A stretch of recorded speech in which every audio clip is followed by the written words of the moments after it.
एक शांत गाव आणि हिरवेगार होते. सकाळची दव जेव्हा आंब्याच्या झाडाच्या फांद्यावर थेंब थेंब पडायची तेव्हा सगळा रस्ता धुक्याने भरून जायचा. त्याच गावाच्या एका टोकाला थोडं दूरवर एक घर होतं जिथे सुरेश आणि त्याची पत्नी वसुधा राहत होती. सुरेश सतत आजारीच राहायचा. त्याला धावपळ करण्याची ताकद नव्हती आणि चालणं फिरणं देखील कठीण झालं होतं. घर चालवायची जबाबदारी वसुधाच्या खांद्यावर आली होती. वसुधा शाळेत शिकलेली नव्हती, पण तिचं मन मोठं होतं आणि शिकवण्याची पद्धत गोड होती. तिनं गावातील मोठ्या पिंपळाच्या झाडाखाली दररोज सकाळी 10ला मुलांची वर्ग सुरू केली होती. जे मुलं शाळेत जाऊ शकत नव्हती किंवा ज्यांच्या घरी अडचणी होत्या ती मुलं कमी फीमध्ये वसुधाकडून शिकायची. ती गोड हसत मुखाने गणित शिकवायची, कथांमधून भाषा शिकवायची आणि मुलांच्या छोट्या छोट्या चमकत्या डोळ्यांमध्ये आशा निर्माण करायची. पण गावातल्या काही लोकांना हे सगळं आवडत नव्हतं. त्यांच्या मते मुलांचं तिथं जाणं गावाच्या नावासाठी योग्य नव्हतं. त्यांना हवं होतं की सगळी मुलं सरकारी शाळेतच जावीत, म्हणजे गावाला सुविधा व्यवस्थित मिळतील. मग एक दिवस ते लोक सरपंचाकडे गेले. सरपंचाने कठोर आवाजात सांगितलं, हे सगळं ठीक नाही आहे. तुम्ही उद्या तिच्या घरी जा आणि तिला ठणकावून सांगा. दुसऱ्या दिवशी 2 उर्मट माणसं वसुधाच्या घरी आली. त्यांच्या डोळ्यात राग ओसंडून वाहत होता. बिछाण्यावर पडलेला सुरेशही घाबरला होता. मग एकाने धमकी दिली, तू हे वर्ग बंद नाही केलेस तर तुझं आणि तुझ्या नवऱ्याचं जगणं आम्ही हराम करू. वसुधाचे हात थरथरत होते, पण तिच्या डोळ्यात अश्रू नव्हते. तिला जणू एखादी खोल जखम झाली होती. मग सुरेश हळू आवाजात म्हणाला, वसुधा, आता तिथं जाऊ नकोस. आपल्याला या लोकांशी पंगा घेता येणार नाही. आपण कमजोर आहोत. मग वसुधा म्हणाली, दररोज सकाळी मी त्यांना शिकवते. जर आपण घाबरून मागे फिरलो तर त्यांचा हात कोण धरेल? सुरेश थंड ओठांनी म्हणाला, भीतीशी लढणं हे धाडस आहे, पण मी तुला अडचणीत टाकू इच्छित नाही. वसुधा म्हणाली, ठीक आहे, मी तुमचं म्हणणं ऐकते, पण आता आपण काय करायचं? आता घर चालवण्यासाठी दुसरा काहीतरी मार्ग शोधावा लागेल. मग दुसऱ्या दिवशी सकाळी वसुधा आपला पल्लू नीट करत बाजारात निघाली. थोडं सामान घ्यायचं होतं, डाळ, भाजीपाला आणि घरगुती वस्तू. रस्त्यात तिचं लक्ष अचानक एका गर्दीकडे गेलं. गर्दी समोशाच्या एका ठेल्यावर होती. धुरकट तळलेले गरम समोसे, हिरवी चटणी आणि लोकांचा उत्साह. हे सगळं पाहून वसुधा थबकली. तिच्या मनात विचार आला, वा, किती गर्दी आहे. सगळे किती मजेत खात आहेत. 1 प्लेट 2 समोसे फक्त 20 रुपये. वसुधा हळूहळू पुढे गेली आणि बारकाईने पाहत होती. तो माणूस झटपट समोसे तळत होता आणि लोक रांगेत उभे होते. वसुधा मनात विचार करू लागली, आपणही असं काहीतरी केलं तर? पण लगेचच विचार आला, हीच गोष्ट सगळेच करत आहेत. काहीतरी वेगळं असायला हवं. ती घरी परतली आणि सगळी गोष्ट आपल्या नवऱ्याला सुरेशला सांगितली. ऐका हो, आज मी बाजारात एक माणूस समोसे विकताना पाहिला. काय गर्दी होती त्याच्या ठेल्यावर. सगळे समोसे खात होते. मला वाटलं आपणही समोशाचा ठेला लावूया. समोशाचा ठेला? अरे, संपूर्ण गावात आधीच 10 ठेले आहेत. तू अजून एक लावलंस तर कोण येईल? आपल्याला काहीतरी वेगळं करावं लागेल. मग भेल किंवा पाणीपुरीचा ठेला लावूया. त्याचेही ठेले आहेत सगळीकडे. प्रत्येक गल्लीत एक ठेला सापडेल. विचार कर, गावात जे नाही आहे तेच केलं पाहिजे. मला काही सुचत नाही, तूच सांग. मी तर गोंधळले. सुरेश काही वेळ शांत राहिला. मग त्याच्या डोळ्यात हलकी चमक आली. बघ, एक गोष्ट आहे ज्याची गावात खूप मागणी आहे. पनीर मसाला आणि पुरी. आतापर्यंत हे फक्त हॉटेलमध्ये मिळत होतं, कोणत्याही ठेल्यावर नाही. जर तू ते ठेल्यावर विकशील तर लोक नक्कीच ओढले येतील. अरे वा, हे तर मी विचारच केला नव्हता. खरंच पनीर मसाला तर सगळ्यांनाच आवडतो आणि पुरी सोबत तर मजाच दुप्पट होईल. हो, हाच आपला नवा मार्ग आहे. काहीतरी नवीन आणि काहीतरी वेगळं. लोक म्हणतील पहिल्यांदाच ठेल्यावर पनीर मसाला आणि पुरी. विचार कर, आपलं नाव किती प्रसिद्ध होईल. वसुधाच्या डोळ्यात चमक आली. ती लगेच म्हणाली, ठीक आहे, उद्या मी थोडा पनीर मसाला बनवून पाहते. लोकांना आवडलं तर मग मोठ्या प्रमाणात करू. हो, हेच बरोबर आहे. आधी छोटा प्रयोग करू, मग पुढे जाऊ. मला खात्री आहे लोकांना नक्कीच आवडेल. त्या रात्री दोघे उशिरापर्यंत बोलत बसले. कधी ठेला कसा सजवायचा यावर विचार करत, तर कधी किंमत किती ठेवायची यावर.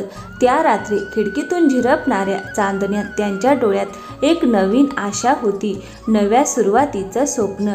सकाळचा उजेड अजून पसरलंच नव्हतं की वसुधा उठली. तिच्या चेहऱ्यावर उत्साह स्पष्ट दिसत होता. तिनं पाणी गरम केलं, पीठ मळलं आणि पुरी लाटायला सुरुवात केली.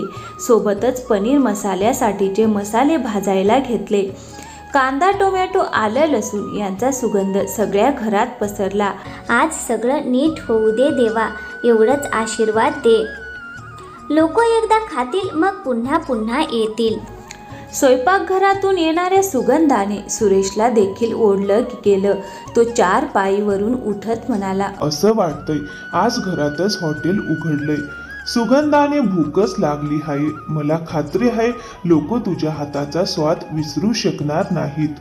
मग वसुधा म्हणाली, फक्त तुमचा आशीर्वाद हवाय, बाकी मी सगळं सांभाळते.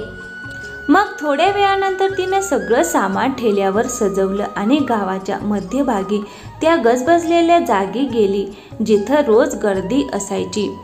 झाडाच्या सावलीत तिनं ठेला लावला. हळूहळू तिनं चूल पेटवली आणि पनीर मसाला गरम करायला सुरुवात केली. जसं तेलात फोडणी पडली आणि मसाल्याची खुशबू आली, सगळीकडे सुगंध दरवळला. रस्त्याने जाणारे लोक ठेल्याकडे वळून पाहू लागले, पण कुणीही जवळ आलं नाही. वसुधाचं हृदय धडधडायला लागलं. ती घाबरली. अरे, लोक पाहत तर आहेत पण येत का नाहीत?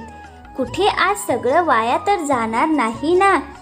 तिने धैर्य एकवटलं आणि मोठ्याने हाक मारली, या गरमागरम ढाबा स्टाईल पनीर मसाला आणि हलकी फुलकी पुरी, अगदी नवीन स्वादासह. या लवकर या.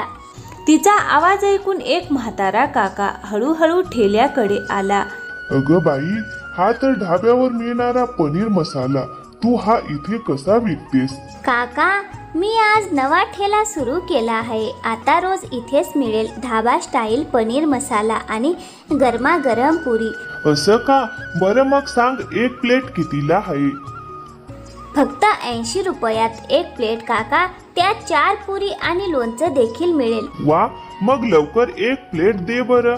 वसुधाने लगेच गरम पुरी तळली, पनीर मसाला घातला आणि एक प्लेट काकांना दिली. काकांनी पहिला घास घेतला आणि त्यांच्या डोळ्यात चमक आली. अरे वा बाई, तुझ्या हातात तर जादू आहे. अगदी ढाब्यासारखा स्वाद नाही, त्याहून चांगला. मी तर रोज येणार. हे ऐकून वसुधाच्या चेहऱ्यावर आनंद खुलला. आजूबाजूचे लोकही हे ऐकून ठेल्याकडे आले. हळूहळू ठेल्यावर गर्दी होऊ लागली. कोणी 1 प्लेट मागायचे, तर कोणी 2, तर कोणी मुलांसाठी पुरी घेऊन जात होते. दुपार होताच वसुधाचा सारा पनीर मसाला विकला गेला. लोक तिचं खूप कौतुक करत होते. तेव्हाच एक म्हातारी आजी आली आणि म्हणाली, मुली, मला पण 1 प्लेट दे. ऐकलंय, तुझं जेवण फारच चविष्ट असतं. माफ कर आजी, पण आज सगळं संपलं आहे. उद्या या, मी तुमच्यासाठी आधीच 1 प्लेट वाढून ठेवेल. आजीने हलकीशी स्मित हास्य केलं, पण त्यांच्या डोळ्यात थोडी निराशा होती. ठीक आहे मुली, मी उद्या येते. वसुधाचं मन थोडं खिन्न झालं, पण गर्दी आणि लोकांच्या कौतुकानं तिचा आत्मविश्वास वाढला. संध्याकाळी घरी परतल्यावर तिने ठेल्याचे रिकामे भांडे पाहिले आणि हसली. तिने सगळी गोष्ट सुरेशला सांगितली. ऐका हो, आज तर सगळं विकलं गेलं. लोक थांबून थांबून कौतुक करत होते. आणि एक आजी आली होती, पण ठेल्यावरचं सगळं जेवण संपलं होतं म्हणून ती उपाशी पोटीच घरी परतली. पण ती आजी उद्या परत येणार आहे. मी तिला नक्की खायला देईल. पाहिलंस ना, मी सांगितलं होतं तुझ्या हातात जादू आहे, जादू. आता आपली सगळी संकट दूर होतील. हा ठेला आपली नवी आशा आहे. वसुधाच्या डोळ्यात आनंद चमकला. त्या रात्री दोघे बराच वेळ बसून भविष्याचे स्वप्न रंगवत होते. जणू त्याच्या आयुष्यात एक नवा सूर्य उगवला होता. मग दुसऱ्या दिवशी वसुधा पुन्हा त्याच ठिकाणी ठेला घेऊन गेली. यावेळेस तिने पनीर मसाला आणि पुरी आधीपेक्षा अधिक प्रमाणात तयार केली होती. जशीच तिनं पनीर गरम केलं, सुगंध पसरला आणि गर्दी जमली. मला आधी द्या, माझ्यासाठी 2 प्लेट पॅक करा. बाई, लवकर करा, भुकेने जीव कासावीस झालाय. वसुधा हसत मुखानं सगळ्यांना वाढत होती आणि प्रत्येकजण समाधानाने परतत होता. थोड्याच वेळात सगळा ठेला रिकामा झाला. घरी जाऊन ती आनंदाने म्हणाली, ऐका हो, आज मी तब्बल 7,000 रुपये कमावले. वा, आता आपली सगळी संकट दूर होतील. हो, आणि सर्वात आधी आपण पैसे साठवून तुझा उपचार करू, जेणेकरून तुम्ही पुन्हा चालू शकणार. सुरेशच्या डोळ्यात अश्रू आले. तू मला नवं जीवन दिलंस. हा ठेला आपला आधार बनलाय. हळूहळू त्यांचं आयुष्य सावरलं. पनीर मसाला आणि पुरीच्या ठेल्यानं त्यांना खरंच नवं सुख आणि मान मिळवून दिला. आता वसुधा आणि सुरेश दोघेही समाधानात आणि आनंदात आयुष्य जगत होते. तर मित्रांनो, कशी वाटली आजची गोष्ट? आवडली असेल तर व्हिडिओला एक लाईक करा आणि हो, चॅनलवर नवीन असाल तर प्लीज चॅनलला सबस्क्राईब करायला विसरू नका. थँक्यू, धन्यवाद मित्रांनो. पुन्हा भेटूया एका नवीन कथेसोबत.